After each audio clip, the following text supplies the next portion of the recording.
Thank you, everybody, for joining us today. My name is Jose Lamas. I'll be with Hire No More, taking you through the Risk Rater journey. I think we have a couple of things we want to accomplish today, kind of show you all what we're seeing in the marketplace with regards to the regulator, how they want to see methodologies and risk assessment be done, and kind of the value added with Risk Rater, how we can assist you with your risk assessment, how we're aligned with what the regulators are looking for in our methodology. I'm going to take you through a presentation, 5 or 6 slides, and then we're going to go into the demo of the software, and then we're going to look at some of the different charts and tools and business intelligence models that Risk Rater has. Again, like I said before, I'm joined today by Hire No More, one of the co-founders of Risk Rater. He'll be introducing himself shortly and then taking you through a few slides of the presentation, and then we'll get started. Let's share it here. All right, I hand it off to you, my friend. Thank you so much, Jose. And again, welcome to everybody who's joining us today. So today we're going to be going over the Risk Rater application, but we're going to put this first into context. Really what does Risk Rater do, and why is it so important that an organization really know how to put together a proper risk assessment? So if we can go to the next slide, Jose. We can start off by, obviously, many of you have seen that over time, not only FinCEN, but obviously all the regulators, and no matter what country you've been in, have been really talking about how do you establish a really strong AML CFT program. And at the heart of all of this, and with FinCEN's proposed rule that you see here, that came out on June 28th of 2024, request for comments, you'll basically see that the risk assessment really is named as being at the core of being able to develop a proper compliance program. So the foundation for creating this compliance program within your organizations really is understanding the inherent risks that are particular to your organization. Now, obviously, there are certain things that are common throughout different organizations and through the financial industry, but we really have to look at what risks are present in your organization, which are pretty unique to you because all organizations offer different products, different services through different channels. And although the product, services, and channels may be similar across different organizations, what's really unique to them is the client base and where they're located, the types of clients that they have, the activity that they do, and the geographies where they're located and where they have business with. So we really place great emphasis on making sure we've developed a tool with a proper framework to be able to come up with the proper risk assessment that'll meet your regulator expectations. Jose, if you can move to the next slide. So one of the main issues with today's risk assessments is, even though the regulator says you should have a risk assessment methodology, you should have a proper risk assessment in place, they provide some guidance, but they never really give you a published risk assessment methodology and hand it to you saying, this is the methodology you should be using. So many risk officers, compliance risk managers struggle with, do I have a proper risk assessment methodology in place?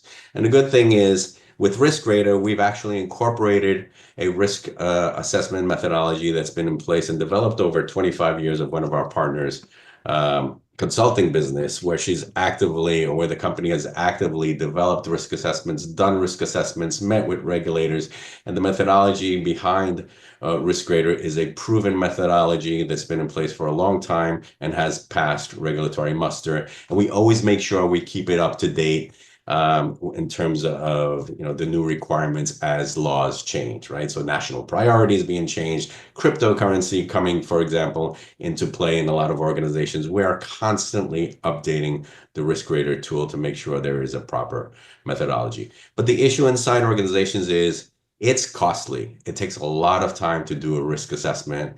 A lot of us on the phone right now are accustomed to doing Excel-based analysis. In fact, for most of the time that our founding partner was doing consulting on risk assessments, dealt with Excel all the time. And you have huge amount of data that may not even fit in an Excel anymore. So large, medium-sized organizations don't even can't even post their transaction volumes on an Excel because it's not large enough, right? So you have several Excels to deal with.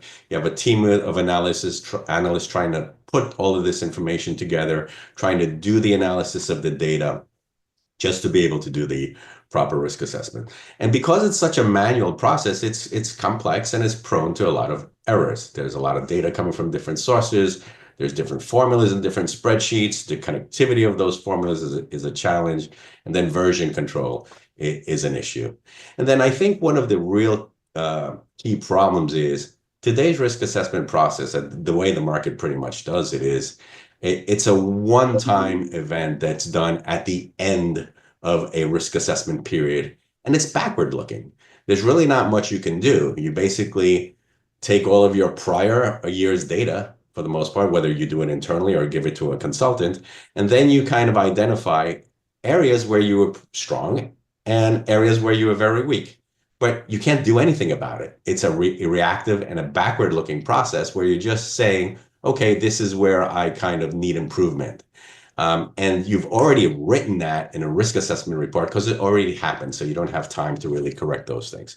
What we did with RiskRater, and you'll see during the demo, and I'm sure Jose will focus on a lot of the elements that help you to do this, we're actually inverting the whole process. We're making this a risk management tool. So with RiskRater, even though you'll have all of the elements to be able to analyze your risk, check your control environment, see how strong it is. You'll also be able to see where you're not doing things correctly throughout the year, because you can run risk assessments on a quarterly basis. Quarter by quarter, you can run risk assessments, and at the end of the year, write your written report. But throughout the quarters that you're running those risk assessments, our tool will point out areas of weakness, and it'll also point out some recommendations as to how you can improve your compliance and your risk posture as well. It'll tell you perhaps things that you need to put in place. And then you can go and you can model those changes and see what the effect of implementing those changes could be on your scores going forward. Because risk is not stagnant. Risk moves over time. You add new clients every day. The clients change perhaps where they're transacting. The types of activity that you're seeing from one month may vary to the next month. So you want to be able to very quickly understand where risk is moving outside of your risk appetite or your risk tolerance level. And that you can accomplish with RiskRater. So with that in mind, we'll show you a little bit of some of the screens. We will show you how we can automate this whole process, take it away from that manual Excel-based process, automate it with file uploads. We'll do our calculations. We'll do the quantitative and qualitative analysis. And one of the things that RiskRater really is known for is this quantitative bottom-up approach of your data. So we've met with FinCEN on a couple of occasions. We were invited actually by FinCEN to present to all the US-based regulators on what our tool does. And one of the key distinguishing features of our platform, as mentioned by them, is that when we calculate probability, and inherent risk, we do this based on real transactions, a bottom-up approach based on true transactions. So your probability calculations are exact.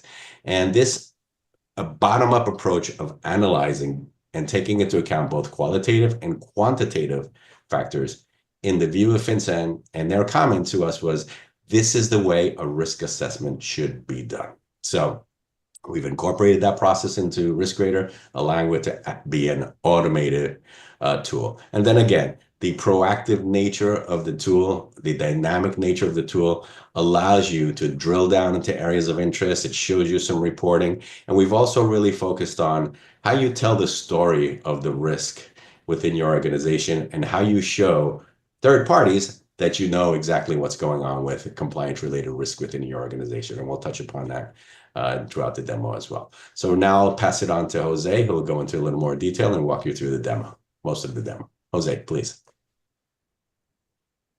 Good here. I'll just have one more slide I wanted to show you all. At RiskRater's heart, at its core, you're really getting just two risk scores. You're getting your inherent risk score and your residual risk score. To get those risk scores, we use these 5 categories, the 5 key categories that most are using to get their BSA AML risk assessments: geography risk, customer risk, product, services, and channels. The inherent risk, we're quantifying inherent risk based on the volume of transactions and the client base by geography and its customers' use of the entity's products, services, and channels.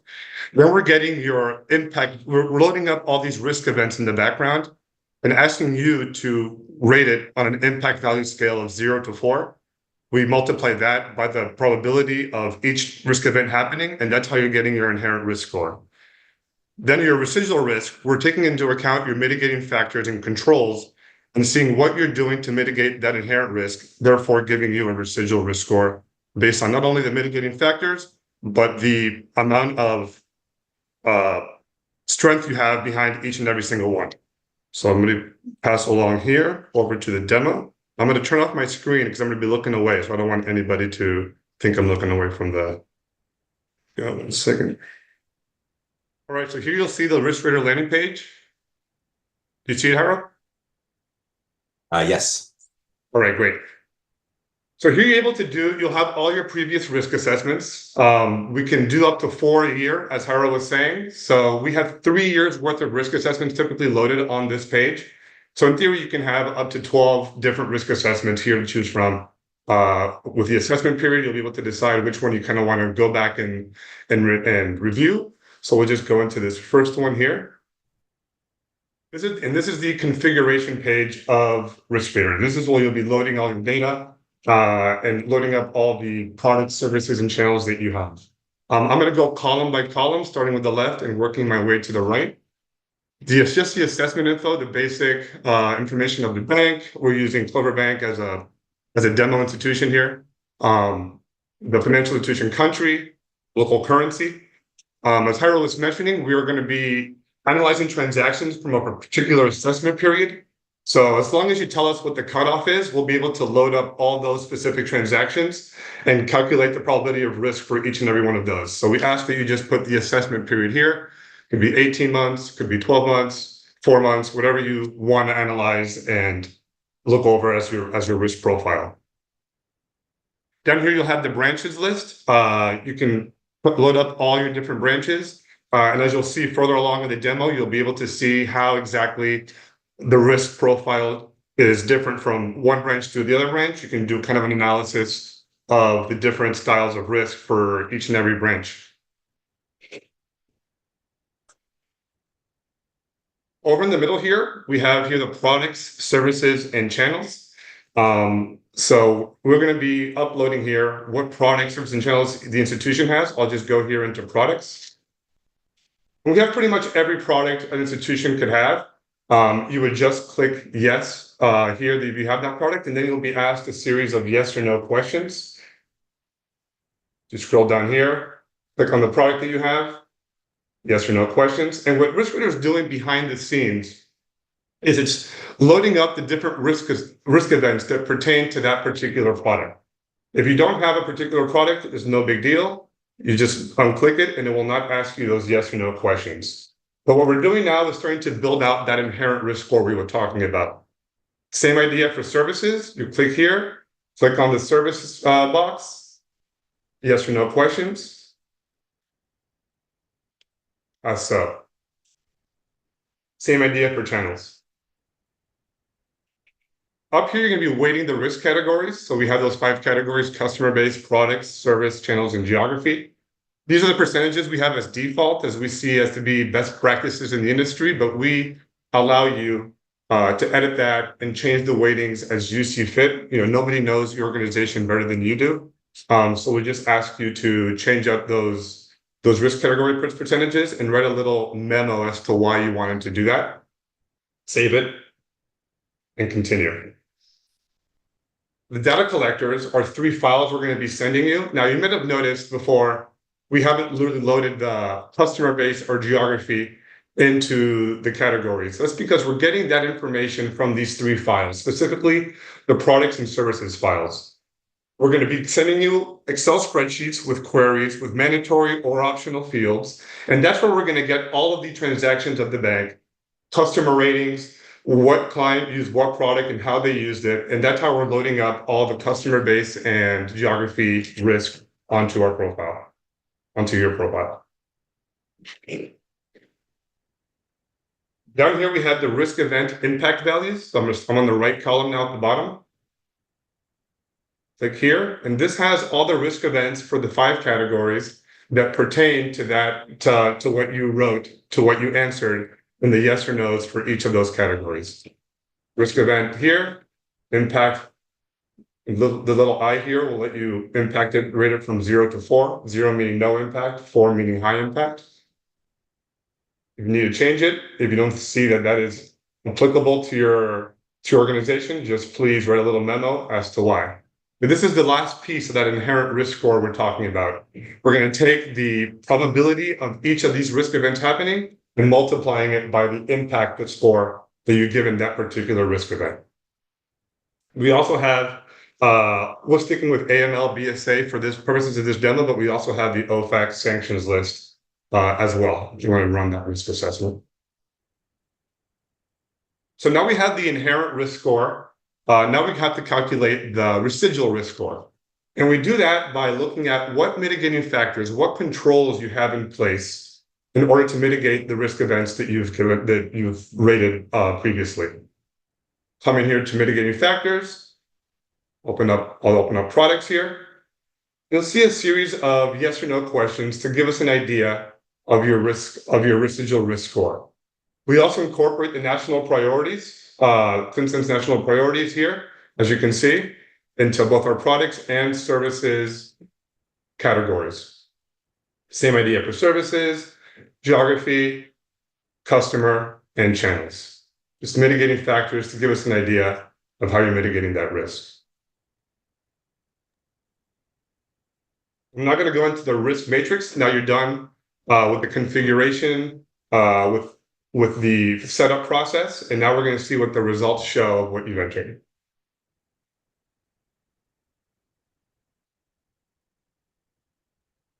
So here's the consolidated BSA AML risk assessment. We also break it down by category, which I'll get into in a second, but I want to just go over this consolidated risk assessment first. You see here by category which ones are more inherently riskier than others. And the risk classification here on the right shows you the risk score when taking into account that residual risk score. Typically, for clients, we'll have a reason for the risk rating here. As you can see, a little explanation as to what you could work on, what was strong and what was weak for that particular category. We'll have the residual value here, taking into account the mitigating factors you had for customer base, the weighting you gave it before, and then that weighted value risk score.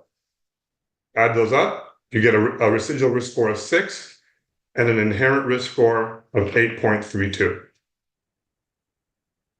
You can go to each category, as I was saying before, and see, what went wrong or what went right.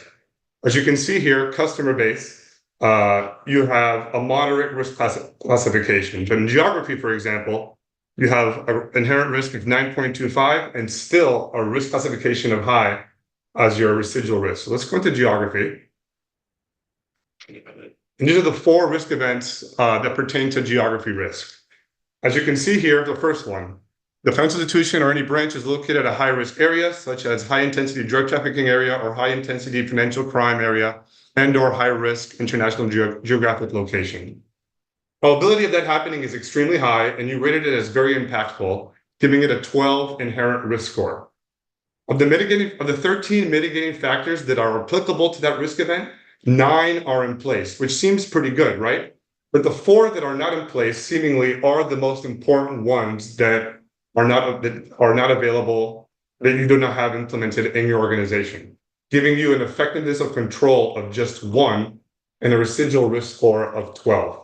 You can click here on the mitigating factors, open that up, and see which ones you do have in place and which ones you do not have in place.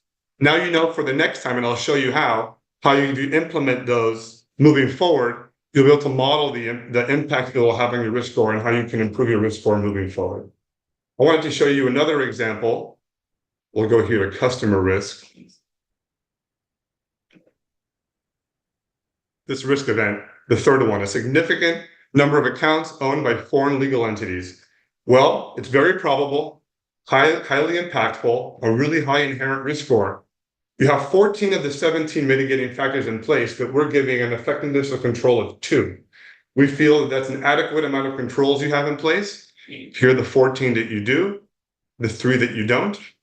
Therefore, moderate high of 6, you can always work on those 3 that you don't have to even lower that residual risk score even lower. A couple more features I want to show you before I hand it over to Jairo. The top 5. In the live version, it's the top 10s, but here you see your top 5 strongest controls based by probability, impact, and how many mitigating factors you have in place. Clearly, the top 5, you're doing pretty well in mitigating that risk. But almost more importantly, top 5 weakest controls. For example, credit card risk. Credit card may accept payments in excess of total balance due resulting in a positive balance. As high as probabilities you can have, as high as impact you can have, basically all the mitigating factors. But now you know those 2 are crucial in lowering that residual risk score. Lastly, I'm going to show you the what-if scenarios. So you can take those mitigating factors and see what would change, how it would change my risk score if I were to implement those new policies. So let's go to geography. And let's say you wanted to change for the next time you run the risk assessment next quarter, you wanted to have this in place, you wanted to have this in place, and maybe these 2. 4 mitigating factors in place, controls by the next 10. Well, you see here, it jumped from a 6 to a 4.46. Now you know that next time you run the risk assessment, if you have those 4 controls in place, you'll have a much stronger risk profile, not only in geography, where we just were, but also overall. That's pretty much the risk matrix. I will now hand it over to Jairo, who will go over the RA charts and the business intelligence one. Take it away, Jairo. Thank you very much, Jose. Let me see if I can share my screen so I can walk through that. You see RiskRadar again? Yes. Great, thank you. So I want to make emphasis on a couple of things that Jose said, because under the base subscription of RiskRadar, you are allowed to run this risk assessment every quarter, okay? So when he mentions these features such as the top 5 and this what-if scenario building, and also under each one of these categories, the fact that we clearly outline which risk events are not being mitigated appropriately, and we've mentioned these additional controls that can be in place, this is where I point to the fact that RiskRadar is really a risk management tool. Because if you do everything that Jose just said to you on a quarterly basis, where you go in, you look at your scores, you look at which categories are presenting or which risk events are not being adequately mitigated, you look at the recommendations that we're highlighting in this case here, you implement those recommendations in this quarter or the quarter afterwards, you'll be in a process of constant improvement. So the idea around RiskRadar is not only to do the risk assessment, but give you the tools and the visibility into how you can improve your risk posture over time.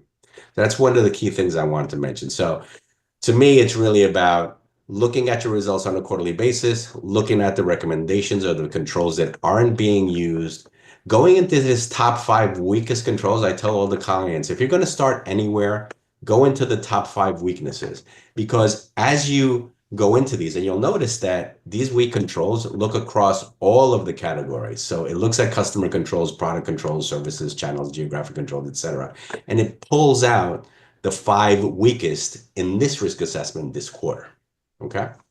So if you go into, for example, here's credit card risk, here's a customer base related risk. So you have a product risk, you have a customer risk, you have a services risk under Funds Transfer International, 2 of them, and then you have another product risk under demand deposit account. So these belong to different categories, but we're pulling them out as areas that should be really focused on.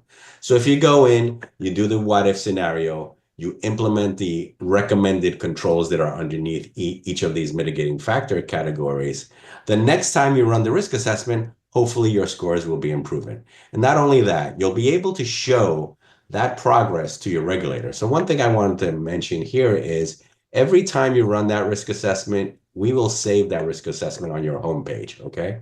So and we'll save it for 3 years. So if you run quarterly risk assessments for a 3-year period, you'll be able to go back to your homepage and look at every single risk assessment that you ran over the last 3 years. So you'll have 12 risk assessments here at the end of 3 years. And then when the regulator comes to visit you, you can clearly go back to the prior ones and show them what my last risk assessment looked like, what I implemented going forward, and how I was showing improvement over time. So those are one of the tools that you have to really, talk to your regulator, whether it be your regulator or it could be your correspondent bank if you're downstream respondent bank and your correspondent bank's compliance officer visits you, or it could be the credit committee, for example, or the risk committee or the compliance committee. You'll be able to show them everything that you've done to improve the risk posture over time. And I think that's really, really key. I want to go into the reporting features. What Jose showed you in terms of the risk matrix, again, it's updated every time you run a risk assessment on a quarterly basis. And everything that I will show you going forward as well is updated on a quarterly basis too. So we have 2 different reporting modules. The first one is our risk assessment charts. We call them the RA charts. And these are updated based on the refresh of data that you do every quarter. They will change. They aren't dynamic reports. They're static reports, but they're summary reports of that specific risk assessment for the last quarter. And then I will show you a business intelligence module that's also embedded in our solution, which really gives you tremendous power of telling that story to your regulator, to the compliance officer at the correspondent bank that you're working with. It really allows you to show that you have complete demand over and knowledge of the risks that are inherent within your organization. So let me go into the first part, which is the RA charts. So you'll notice that they really correspond to the different categories that we're measuring. You'll have customer base reports, product reports, service reports, channel reports, and geography reports. The first one that we show you is the basic heat map of how your scores came. So you can cut and paste this into a report, for example, for your risk committee. You can do anything that you like with this table in terms of reporting, okay? So it gives you the AML risk profile, and it also gives you the OFAC risk profile. And as Jose mentioned, let me just go quickly back. We do the BSA risk assessment, but we also do the OFAC risk assessment as well. We have OFAC-related risk events here to analyze as well. I just want to make sure everybody understood that too. Okay, so these are the basic reports. You'll see your scores, be able to quickly see at a high level where you're at. And then for each one of the categories, we give you customized reporting. So total number of accounts. We don't like you to have unassigned accounts. So we work very closely with you to make sure that your data is clean so that we don't get these types of situations where you have unassigned categories. So we do this to show you what it would look like if you didn't have proper governance of your data. But we work very closely with you to avoid these types of errors showing up in your reports. Now, one of the things that Jose perhaps didn't mention was we have been working with the transaction monitoring systems of several of them, Verafin, ECS, Monitor Plus, and others, to automate the process of getting the data into RiskRadar. So most of our clients today are automatically receiving feeds, or we are receiving automatic feeds from their transaction monitoring system with the information that we need in those data collectors that were mentioned by Jose. So that automates that process even more. Okay, so on customer base, you'll see these types of reports, a distribution of the risk, business accounts, how many do you have, the percentage of the use. So you'll see the distribution in different formats. You'll be able to see customer account types, how many accounts of which type are you doing, how many folks are using which products, special classifications, what are PEPs doing in terms of value and volume, economic activity. If you give us the NAICS codes of your client base, we'll be able to tell you very quickly, how they're distributed in terms of what activities they're dedicated to. Stability of the customer base, we look at the quantity of risk here. So customers in which country, for example, the number of accounts, the percentage of the accounts for those specific ones, What are your top 5 customers doing in terms of volume and value? What are the top 25 doing? And what is your total customer activity for that 12-month period that we've assessed? We also have some product maps here, product charts. And again, you can cut and paste this into your monthly presentations or your committee presentations so you get a feel for what's going on and present all of these findings. So value of debit and credit transactions across all deposit accounts, what's going on in your transactional accounts, what's going on through savings, through time deposits, and the total activity. So you see, these are very, very useful reports. Your loans, commercial loans, residential real estate loans, overdraft loans, etc. What does that look like? And as all of you know who have done risk assessments, this is the type of thing that needs to be included in your report, which is, the amount of risk that's going through these specific products.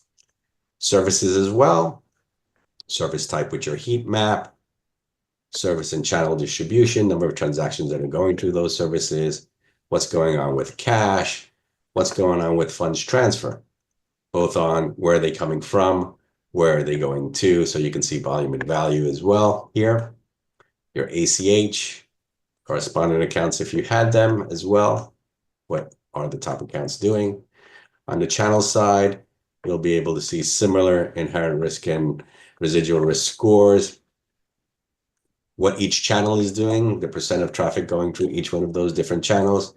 You can see branch level activity as well. So if you gave us that list that Jose referred to in terms of branches, you can see how many customers at each branch, how many accounts, what is the activity at that branch level specifically, which I think is very useful. And when I go into the business intelligence chart, you'll see that we can even do more with what's happening at the branch level. Geographical risk as well. Obviously, what's going in and out of high risk and moderate risk countries, very important for you to see, and the value of those. Breakdown of this information in terms of international ACH and other types of activity, and then the country of residency of the client base. So as you can see, these are typical charts that are included in risk assessment reports. We update this, as I said, on a quarterly basis. Every single time, these pictures will change, but you will have the history of those transactions in your homepage, and you can refer to them at any point that you want. Okay, so I want to move into the BI report. So embedded in the RiskRadar solution is Amazon QuickSight, which is their BI tool. And what we've done is we're giving you non-static reports now. These are reports that you can drill down. So one of the things, I think during my banking career, I was a correspondent banker, and most of my clients were Latin American banks. And as you can imagine, to be able to onboard those clients, it was always a very difficult discussion with my compliance officer. And I always thought, what if I had a tool that I would basically be able to tell my compliance officer or have my client show my compliance officer the risk profile of the institution. Who are their clients? What are their clients doing? Where are their transactions going? Because in the past, and before we had these types of tools at our disposal, it was just a discussion between me and their local compliance officer, and then I would have to write the findings, take them back to my compliance officer. Now, over the years, the compliance officer went traveling with me, but it was always this discussion as to what you have. So because of that, we took special care in giving RiskRadar a tool, a business intelligence tool, where we've taken all of the findings, we've uploaded all of the data that you have given us, both before and after we ran the risk assessment. So there's some visualizations that are based on pure data that you fed to us. And then there's visualizations that are based on the results of the risk assessment. And you can slice and dice those. So what we're showing you here's several default visualizations that are included in a RiskRadar product. This is AWS QuickSight. You have 12 months worth of data. We also have put in place some default filters. So you can see different visualizations, and you can imagine you have your regulator in front of you. Imagine you're in front of risk committee. Imagine you're in front of your correspondent bank, and they ask a really simple question. For example, on your client base, they will ask you, over the past several years, how many new accounts have you opened? Real simple question, happens all the time. So you can go into this data, and our demo goes back to 2022. So let's say we have in this particular demo client had 395 new client account openings in 2022. Well, that's kind of interesting, but maybe I want to know a little bit more. Maybe I want to know of those 395 clients, how many of those were high-risk clients? So just by going in and clicking on the filters, you automatically update all the visualizations, and you can very quickly tell them, of those 395 clients, only 42 of those were high-risk clients. Now, you can continue clicking down, for example, to here, and well, high risk, but how many of those were, for example, PEPs? And it'll drill down and show you that 12 of those were PEPs. And it'll allow you to continue. We're in demo mode, but it'll allow you to continue, and you can actually go down to the account level within the solution and show them a little bit more of what's happening at that specific level. Okay, so these filters have been put in place. They're default filters, and as you can see, there are different types of filters in place. So you can basically, if they ask you, well, I'm really concerned that you may have clients in high-risk jurisdictions, like perhaps, I don't know, Venezuela, which is a very popular jurisdiction to ask about lately. So you would basically click off select all, choose Venezuela, and all of these visualizations would change based on the risk or of the clients that are Venezuelan-based clients, for example. So real easy to slice and dice the information on any one of these visualizations. You can basically sort by whether they're business accounts or individual accounts, and also the special class accounts, you can filter and focus in on them specifically. So, you know, are they import-export companies, NGOs, cash-intensive businesses, trust companies, etc. You can sort by that as well. And then, are they PEPs or not? Are they, you know, active, blocked, canceled? So sometimes you give us data, and that account may have been active for 8 months. You might want to see which were the accounts that were closed over the 12-month period, which ones were the ones that were blocked over the 12-month period. We'll be able to show you that very quickly. Again, going back to the client coverage and the branch information, if you gave us branch information, we can, for example, give you this information. So this is a breakdown of the number of accounts that are being held or managed out of a specific branch. So this is the main branch, which has 9,167 accounts. I can drill down by employee name. So what it does is it's actually telling me at the main branch, the account officers that are responsible for those specific clients. So it tells me this account officer, for example, has been assigned to 1,381 clients, okay? And then I can use my filters. I can basically say, okay, show me how many of those are high risk. And then I have picture change, right? So it was 1,381, only 106 are high risk. But you might be able to start seeing some patterns that you as a compliance officer or as a risk professional may find a little bit disturbing. For example, when we demoed this to a Mexican bank, they were having problems with branches close to the border of the US. And when they ran these observations, they were able to see that there was a specific account officer that was really responsible for a lot of high-risk accounts. And yeah, he was actively bringing high-risk accounts into the organization. So they were able to see that and stop that activity very quickly. So it's just some of the things that we give to you as really nice tools that'll help enhance your ability to see what's going on. I'm going to go into some other tabs just to give you a feel for what else you can see. So another very common question is your outbound activity. How much is going out to each one of these servers? So you'll see volume and value, number of funds transferred transactions. Again, this is demo mode, so the volumes are, you know, typically not as high as you'll typically see, right? So 64,884 transactions worth $5.3 million. But as a compliance officer, what does concern you? Maybe you want a very quick look at your volumes going in and out of each country. So these are transfers to, this is a visualization that we prepared as part of our default visualizations. So you'll see transfers to high-risk countries and transfers from high-risk countries. So what you could do on a occasional basis is go through this and see if anything kind of points out areas of concern. You know, remember, you have volume and value here. So the line is giving you value, this is giving you volume. So are you concerned about 30 transactions going to Seychelles for a total of $1.55 million? Maybe yes, maybe no. And if you are, you can click on here and you can go down to the beneficiary country level and see what's going on with those transactions in Seychelles. who's making those transactions, and get some more information. But this is also a tool that you can choose to show your regulator that you have complete demand of information. You have the data that shows you where your risks are, okay? Or we can do this on a geospatial basis as well. Another couple of features of this business intelligence module is you can always see all of the activity of your clients. We give you detailed reports on every single one of your clients. So, and you can also filter that as well. But at the high level, you can see all of the traffic. Let me just scoot down here if I can to the next report. As you can see, we're masking the account number and the account ID here for demo purposes. The name of the product that they're using, the employee name, when the account was opened, what the ending balance at the end of the period was, total credits and debits to the account. And you can see some other information as well related to that, to that party. And then you can, if you need to take that information offline, simple click here, and you can export all of that data into an Excel spreadsheet, take it offline, start doing some pivot table analysis if you'd like, and you'll be able to work with that data in a different format if you want. And again, you can see here, here's your account detail.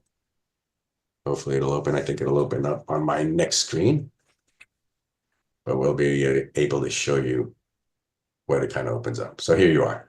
So what did I do? I just pretty much extracted all the information. It's here. Now I can create my pivot tables. I can do my analysis on Excel any way I wish. And that's available to export for any one of the visualizations that we showed you. Okay. I want to go also to this products and services vault. So what we also did was we wanted to include a very powerful report writing tool. So what we basically did was, remember that one of those files is a product-based file, and the other file you gave us is a services-based file as well. So we've taken that, and every single field of that report or of the Excel spreadsheet that we require in terms of data, we've turned into a query-capable field, okay? So here you can see the reports that we can generate, the one that I just showed you, okay? You'll be able to extract that. But you can very quickly go into all of your data that you've given us so far, and you can sort that data by product. You can combine show me credit card activity with clients that are risk rated high, for example. And just by clicking on the specific parameters that you're looking for, we'll be able to generate an ad hoc report of all of that information that you're looking for. You can combine any one of these filters in any way to create on-demand reports. We think that's a very, very powerful tool. Then you have the services data vault as well. So this comes from the services file, and you can do exactly the same. So these are our default visualizations. We also would, for a reasonable additional fee, if you had some visualizations that you'd like us to prepare for you, we can certainly do that. We talked to you about, for example, you can tell me every month I go to committee and this is the type of a report that I have to produce. You can refresh this data to us on a monthly basis, run your risk assessments on a quarterly basis, but we will take that refresh data, create the dashboard that you're going to present to your management, and create those specific visualizations customized to what you're looking for. So for example, one of the ones that a client asked us, which was really interesting, I thought it was a very interesting visualization, was they wanted us to map the scores that they had in each one of the categories to their risk appetite by quarter. This would allow them to see how risk was moving over time. And if the risk scores ever went above their risk tolerance level, they could immediately see it and then take action.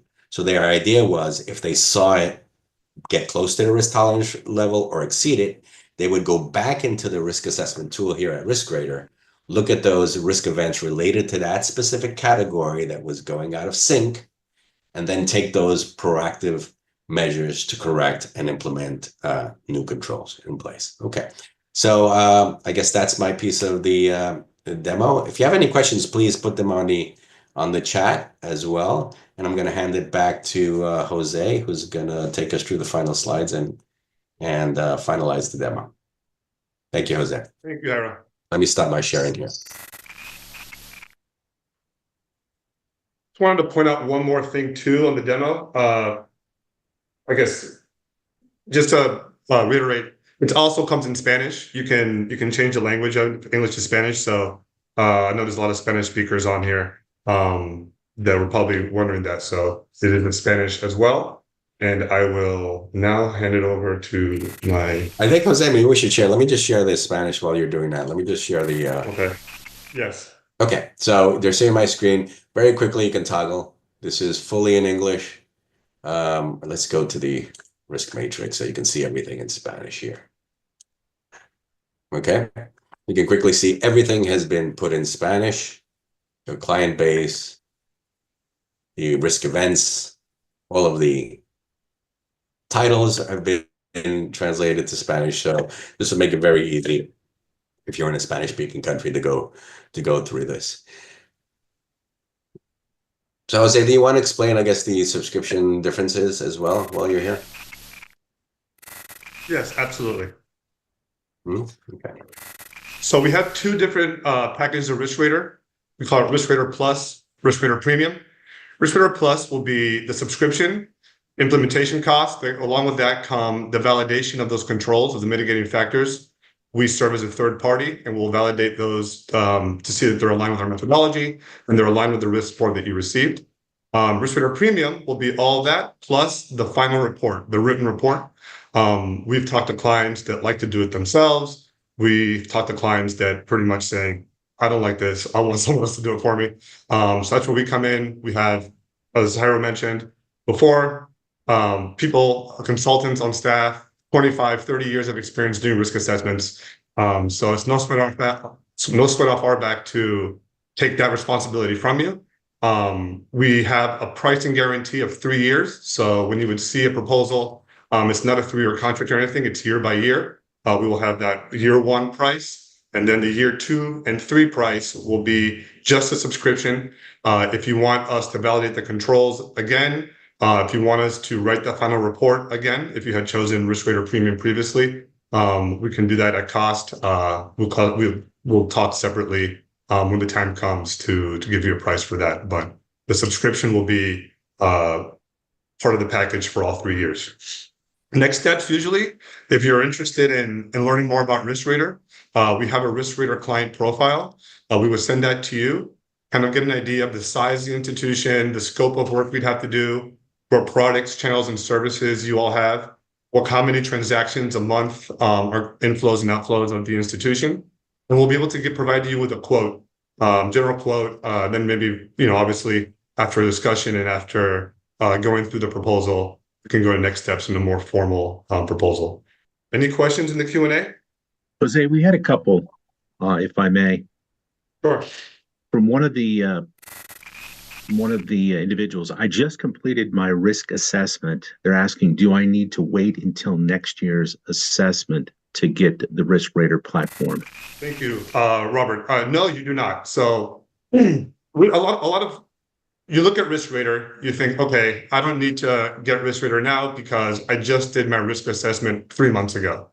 The beauty of RiskRadar is you can start integrating it with your transaction monitoring system and into your institution to get a head start on the next year's risk assessment. You're able to run it quarter by quarter. You're able to see the ebbs and flows of your risk profile as you give us more transactions and more data. Run it 2 or 3 times, and then for next year's risk assessment, you'll already be set up.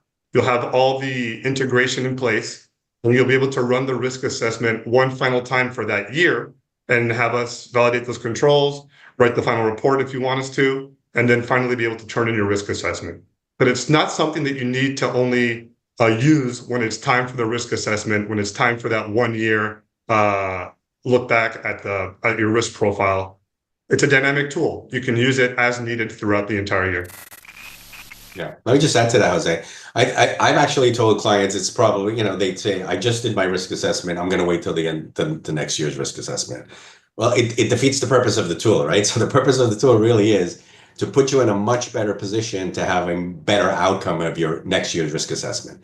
So if you start now, take advantage of all the recommendation tools. Take advantage of what we're pointing out are, gaps in your controls.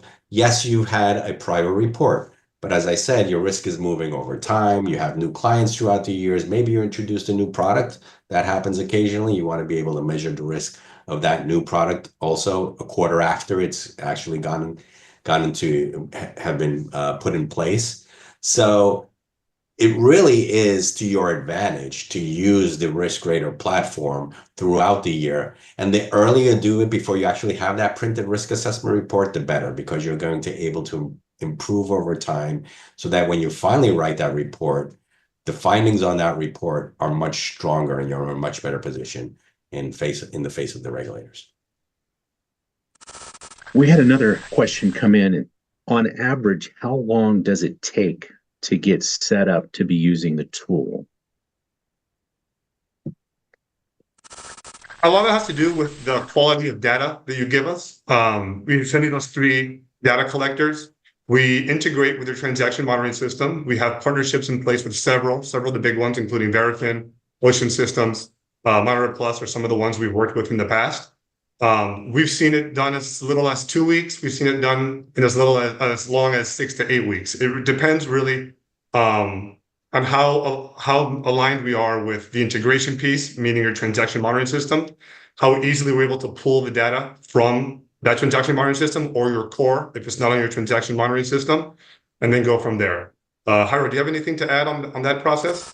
Yeah, I think really we've had experience across the board with different scenarios. So the quality of your data obviously is a key component to this, but we've been able to really speed up that assessment process for the periods going forward after your first risk assessment. Let me just explain that. The first one's the toughest one, as you can imagine, because we have to configure, we have to make sure that the connections are right, we have to make sure that you understand the data that you're giving us, and then we get a first look at the quality of that data.